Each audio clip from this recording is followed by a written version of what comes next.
Bertemu kembali dalam Pantau Kerajaan Baru, Kementerian Perpaduan bakal menganjurkan sambutan Minggu Perpaduan di peringkat nasional untuk memperkasakan penghayatan terhadap 5 prinsip rukun negara untuk membina perpaduan yang lebih erat dalam kalangan masyarakat.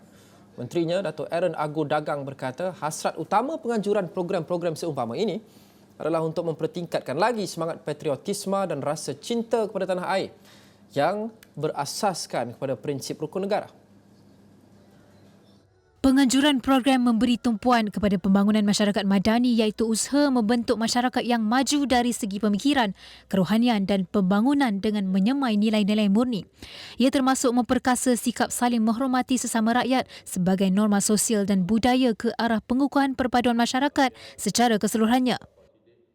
Dengan adanya ditampilkan 6 lagi agensi baru, arkaib negara, perpustakaan, museum dan sebagainya, memang lebih banyak lagi aktiviti untuk menjuruskan perpaduan akan kita adakan. Dan seperti yang saya katakan tadi, satu daripadanya adalah kita akan mengadakan satu program yang besar-besaran iaitu Minggu Perpaduan, di mana semua agensi akan terlibat, banyak kementerian-kementerian lain akan terlibat, pendidikan, wanita, education dan sebagainya. Kita akan mohon supaya mereka semua terlibat sebab perpaduan ini adalah berasaskan daripada pelibatan masyarakat majmuk. Ya. Here it is unity and diversity. Dan itulah kita akan teruskan usaha menjuruskan di situ. Dan satu lagi kita mendapat ilham daripada menteri supaya untuk memfungsikan masyarakat madani seperti yang saya terangkan dengan sedikit tadi. Baru semalam kita mendapat ilham pada beliau untuk orang itu mendedahkan dalam kerjaan beliau, kerjaan perpaduan ini, kita perlu adakan masyarakat madani itu civil society sebenarnya. In English, it is civil society.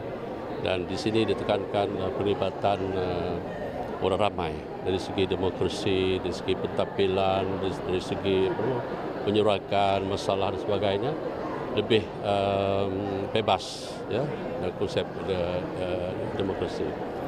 Dan of course banyak program lain. Beliau berkata demikian ketika ditemui media selepas Majlis Amanat 2023 Menteri Perpaduan Negara bersama warga kementerian di sini pada Khamis. Ujarnya lagi, sambutan Minggu Perpaduan yang dijangka akan diadakan pada minggu terakhir bulan Mei depan dan akan dilancarkan di Sarawak dengan penglibatan kementerian lain. Program yang berlangsung selama seminggu itu juga dikatakan akan diadakan di Sabah dan beberapa negeri lain. Dalam ucapan amanatnya, beliau turut menekankan kepentingan lafaz ikrar bebas rasuah yang dilihat sebagai satu penyataan komitmen dan kesungguhan dalam mewujudkan persekitaran kerja yang telus dan bebas rasuah. Baik, saya disertai sekarang secara atas talian oleh Fauzi Fazil. Fauzi adalah Duta Perpaduan Selangor untuk kita bincang berkenaan dengan Minggu Perpaduan ini dan juga inisiatif-inisiatif lain oleh Kementerian Perpaduan. Pak Fauzi, Assalamualaikum. Assalamualaikum warahmatullahi wabarakatuh. Baik, Fauzi, kita cakap pasal konsep perpaduan ini, konsepnya adalah luas dan agak subjektif, agak intangible, perkara yang kita mungkin tak boleh nampak, tak boleh pegang, tapi kita faham konsep itu dan konsep itu sangat penting dalam negara yang berbilang kaum seperti Malaysia ini. Saya mahu mulakan dengan ini, Fauzi. Pasca keputusan PRU 15, dan saya kira keputusan PRU pada kali ini menunjukkan bahawa Malaysia ini agak divided. Kalau kita lihat dua gabungan atau kumpulan terbesar yang memperoleh undi terbanyak, 82 dan 74, PH dan juga PN, hampir 50-50 kerusi mereka. Dan kita tahu kelompok yang mungkin cenderung untuk mengundi Perikatan Nasional kebanyakannya mungkin lebih konservatif, lebih berlandaskan kepercayaan mereka kepada Melayu dari Islam dan sebagainya. Mungkin ada yang di luar bandar kebanyakannya. Dan PH pula adalah sebaliknya, bukan tidak mementingkan Melayu dari Islam, mementingkan tapi lebih liberal yang bertumpu di pusat bandar dan sebagainya. Jadi kita lihat keputusan PRU 15 ini agak divided kebanyakan rakyat Malaysia. Mereka berbeza ideologi dan sehingga ia menjadi sedikit toksik kadang-kala. Jadi bagaimana kita heal, bagaimana kita pulihkan perpaduan pasca PRU 15 ini kalau kita bercakap tentang perpaduan? Baik, Lokman. Kalau saya lihat balik ucapan yang diberikan oleh YB Dato' Aaron Agu Dagang ini, agenda perpaduan yang cuba dibawa oleh kementerian beliau menumpukan kepada 3 teras, iaitu yang pertama patriotism dan demokrasi, kemudian identiti nasional dan kemudian ekosistem. Tapi yang paling penting bahagian pertama itu patriotism dan demokrasi. Kefahaman rakyat Malaysia tentang demokrasi yang sebenar. Demokrasi sebenar bukan apabila kita meletakkan kita punya identiti kita kepada suatu parti atau kenegerian ataupun latar belakang yang berbeza ini, tapi identiti sebenar kita adalah kepada negara Malaysia ini sebagai bangsa Malaysia. Itu di mana saya rasa kementerian beliau melalui teras itu cuba untuk menanamkan kembali advokasi demokrasi itu, kefahaman terhadap demokrasi yang sebenar. Baik. Kita cakap dengan sambutan dan salah satu inisiatifnya adalah menganjurkan sambutan Minggu Perpaduan di peringkat nasional, dan seperti kita saya sebut seperti tadi, kalau kita bercakap dengan ekonomi, Fauzi, mungkin kita boleh adakan program-program untuk meningkatkan kecelikan keuangan. Kita ada Minggu Amanah Saham dan sebagainya, tapi perpaduan ini dia sedikit tricky kerana dia sesuatu yang agak intangible. Ia lahir daripada nilai-nilai murni setiap individu tanpa mengira kaum. Ia lahir daripada pendidikan yang betul yang mengajar kita supaya toleransi dengan kaum berbeza, fahaman berbeza, ideologi politik berbeza, dan yang mengajar kita jika kita mahu berpolitik dan tidak setuju kita boleh, tapi kita kena berpolitik secara sederhana. Jadi bagaimana program-program yang dianjurkan ini boleh mencapai matlamat itu, kerana perpaduan ini pada saya adalah sesuatu yang kita perlu semai hampir sejak lahir dalam nilai seorang manusia. Tapi bagaimana program ini boleh memastikan perpaduan itu menjadi disematkan didakap kemas di hati rakyat Malaysia? Baik, saya sangat tertarik tentang isu program perpaduan ini apabila menteri sendiri yang mengatakan tentang pelibatan beliau bersama Raja Muda Perlis dalam kayuhan amal perpaduan di Perlis, di mana mereka berkayuh dan singgah di rumah ibadah. Di sini menunjukkan bahawa isu perpaduan ini bukan perkara yang kita boleh belajar di dalam kelas secara teori semata-mata. Ia ada perkara yang kita amalkan dalam kehidupan kita. Kita melakukan aktiviti perpaduan ini dalam kehidupan seharian, cuma mungkin kita tak perasan. Okey, so maksud di sini untuk kita membawa kembali program-program perpaduan untuk mencapai objektif yang telah dicapaikan oleh YB Menteri, perkara-perkara yang menghimpunkan rakyat-rakyat Malaysia ini dalam satu platform. Aktiviti yang dilakukan bersama. Saya teringat YB Akaman Nasir di Johor Bahru tahun 2021 pernah melakukan aktiviti berbuka puasa di sebuah gurdwara. Ini perkara-perkara yang boleh buat kita mengenali agama dan etnik lain, walaupun kita mungkin ada perkara yang membezakan kita dari segi akidah, tapi tidak membezakan kita dari segi identiti kita sebagai rakyat Malaysia. Di sini perpaduan itu dapat dipupuk secara aktiviti dan programnya. Jadi perpaduan inilah sesuatu yang perlu dibudayakan. Adakah Fauzi merasakan bahawa dengan cara menganjurkan program ia adalah sesuatu yang efektif untuk kita membudayakan perpaduan? Seperti saya sebut, program ini bukan kita mahu nafikan kepentingannya, mungkin juga akan berjaya dan kita harap ia akan berjaya, tetapi dengan perkara dengan portfolio seperti perpaduan berbanding mungkin keuangan, pelancongan dan sebagainya, bagaimana program ini boleh menjayakan pembudayaan perpaduan dalam setiap rakyat Malaysia? Kita faham sebelum saya menjawab soalan itu bahawa perpaduan asas kepada keharmonian negara. Tanpa keharmonian negara ini tak dapat bergerak ke hadapan. Walaupun kita boleh mengatakan bahawa ekonomi ataupun food security lebih penting, tapi tanpa keharmonian perkara lain tidak akan dapat dicapai. Okey, baik. Berkenaan dengan kita nak mencapai tahap perpaduan dari segi program ini, sudah pasti program itu tidak akan dapat memahamkan rakyat kita tanpa penerangan selepasnya. Di sini pentingnya program secara aktiviti fizikal yang kita lakukan bersama masyarakat yang berbagai etnik ini perlu disudahkan dengan program advokasi secara penerangan. Di sini saya rasa Kementerian Perpaduan perlu mainkan peranan bersama Kementerian Komunikasi. Bukan hanya penerangan di peringkat media massa, tapi secara lebih detail di peringkat belia bersekolah, di peringkat IPT dan di kampung-kampung itu perlu dilakukan. Adakah ini lebih baik mungkin dilakukan berbanding jika kita meletakkan satu portfolio di bawah kementerian atau Kementerian Perpaduan yang kemudian menganjurkan program-program untuk menyemai perpaduan?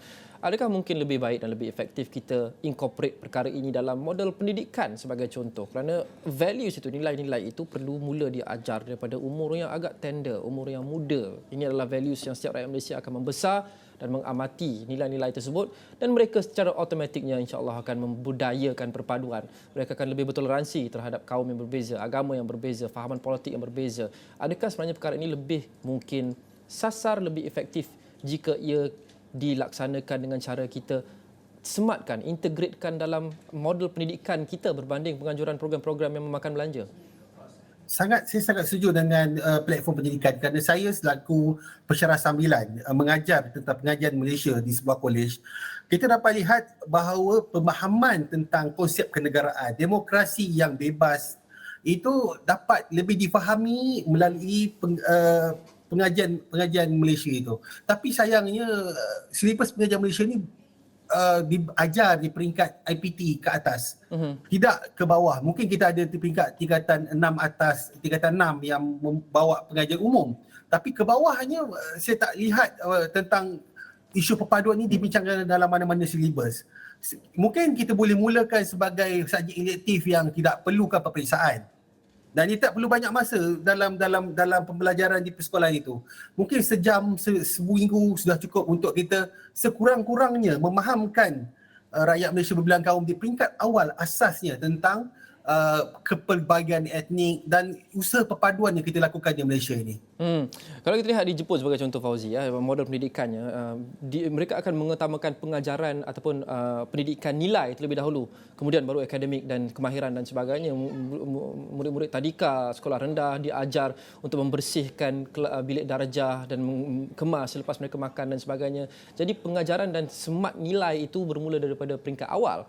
Dan saya rasa ini adalah cara yang sesuai untuk kita sematkan dan semai perpaduan, kerana perpaduan itu bermula bukan di program tapi di dalam hati setiap rakyat Malaysia. Tetapi apa pun, kita tidak nafikan bahawa perpaduan itu, semangat perpaduan itu kuat dalam kalangan vast majoriti rakyat Malaysia. Kita lihat sebagai contoh sebelum ni ada gerakan bendera putih, bendera hitam dan sebagainya, yang sewaktu ramai rakyat Malaysia tertekan dengan COVID-19, kita pantas untuk membantu jiran kita, rakan kita, orang yang kita tak kenal sekalipun, tanpa kita ambil kira bangsa, kaum mereka, agama mereka, fahaman politik mereka. Pada ketika itu semua rakyat Malaysia membantu satu sama lain. Dan itu kita tidak nafikan. Tapi kenapa ini nampaknya terhenti apabila kita berpolitik? Kenapa bila kita berpolitik ia lebih radikal? Bila kita berpolitik kita cenderung untuk mengatakan jika anda tak sokong parti saya, anda adalah orang yang jahat dan sebagainya. Saya tertarik dengan satu pandangan yang diberikan oleh guru saya apabila beliau mengatakan bahawa sungai itu dia tak kotor, laut itu tak kotor di kawasan muaranya, dia bermula daripada atas bukit lagi. Maksudnya begitu juga manusia, kalau kita tidak incorporate masyarakat kita dari peringkat sekolah, prasekolah lagi untuk bersama dan dia lebih dipolarisasikan hingga peringkat sekolah rendah, menengah dan IPT, so perpaduan itu sukar dicapai. Itu asasnya. Seperti mana kementerian-kementerian lain, Kementerian Perpaduan juga perlu ada KPI, kerana Kementerian Perpaduan juga ada menggunakan dana untuk menganjurkan program-program ini dan sebagainya. Justru seperti mana semua kementerian lain, kita perlu ukur KPI-nya, ukur pencapaian dan prestasinya, khasnya jika ia melibatkan dana. Jadi untuk setengah kementerian mungkin ia agak jelas KPI-nya. Tapi untuk Kementerian Perpaduan ini, bagaimana kita ukur sama ada mereka sudah melakukan tugas dengan bagus? Bagaimana kita ukur KPI mereka? Ini yang saya lihat cuba dibawa oleh Menteri baru kita, Menteri Perpaduan baru kita apabila cuba nak menghasilkan indeks perpaduan negara. Isu indeks perpaduan negara ini saya ingat telah dibangkitkan oleh Prof. Ulung Safsur Amri sejak 2014-15 lagi telah dibawa zaman pemerintahan PM Datuk Seri Najib lagi. Tapi tidak di pick up pada masa itu. Tapi alhamdulillah kerajaan terbaru ini dah mula pick up tentang indeks perpaduan ini, kerana apabila kita bercakap tentang satu pencapaian, satu lagi orang kata apa, alert ring tentang perpaduan, apabila di mana kita nak mengatakan bahawa perpaduan kita dah mencapai tahap yang membimbangkan. Di sini indeks tersebut dapat memegang peranan kerana kita dapat melihat kadar perpaduan itu berada di tahap yang bahaya ataupun bukan baik. Di sini indeks itu memegang peranan bukan hanya untuk mengukur pencapaian kementerian, tapi juga keadaan perpaduan di negara ini. Bagaimana kita ukur indeks perpaduan itu? maaf kerana saya dengar penyampaian oleh menteri itu hanya dinyatakan secara umum tentang indeks. Tapi saya dapat lihat bersama perbincangan antara perkara-perkara yang diukur adalah tentang insiden-insiden yang membangkitkan pergolakan identiti. Itu yang saya difahamkan sebelum ini. Tapi saya tak pasti tentang indeks baru ini. Bagaimana ia disusun. Baik, Fauzi, akhir sekali bagaimana kita, sudah tentu apabila kita cakap berkenaan dengan ketegangan dalam perpaduan ini, di mana-mana negara pun ia sering melibatkan isu politik. Itu kita tidak dapat elakkan kerana setiap orang mereka ada mempunyai ideologi dan kepercayaan mereka, dan orang individu atau parti yang mereka sokong dan mereka sangat passionate. Itu tidak salah. Tapi mungkin kadang-kadang ada yang melangkaui batas dan menjadi toksik dan bahaya. Jadi bagaimana kita ingin menjadi individu yang boleh disagree without being disagreeable. Kita boleh tak setuju, tak ada masalah. Malah itu sihat. Tapi jangan sehingga mencapai tahap yang toksik, bahaya dan memecah belahkan. Di sini saya nak mengambil kesempatan apabila kita cakap tentang politik dan perpaduan ini. Sudah pasti apabila kita ada sistem demokrasi dan berpolitik, kita akan ada kecenderungan kepada satu-satu kumpulan.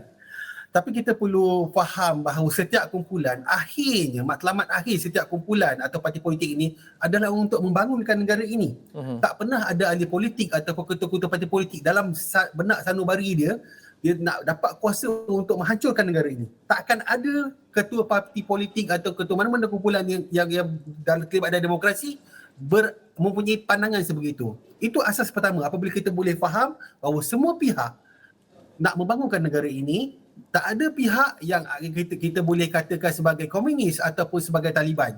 Semua pihak adalah rakyat Malaysia, bangsa Malaysia yang mahu membangunkan negara ini. Tapi kefahaman itu yang kita perlu capai. Baik. Dan difahamkan. Itu cabaran besar bukan saja Kementerian Perpaduan, tapi pentadbiran ataupun kerajaan baru ini secara keseluruhannya. Saya rasa itulah KPI yang terbesar bagi mereka. Terima kasih Fauzi Fazil, Duta Perpaduan Negeri Selangor. Dan itu saja untuk pantau kerajaan baru pada kali ini. Sudah tentu setiap hari kami akan bertemu dengan anda untuk membincangkan segala semua berkenaan dengan kerajaan baru ini dan mengikuti rapat segala perkembangan dan juga prestasi mereka. Juga boleh dapati semuanya kami rangkumkan di astroawani.com. Kita jumpa lagi. Assalamualaikum dan salam hormat.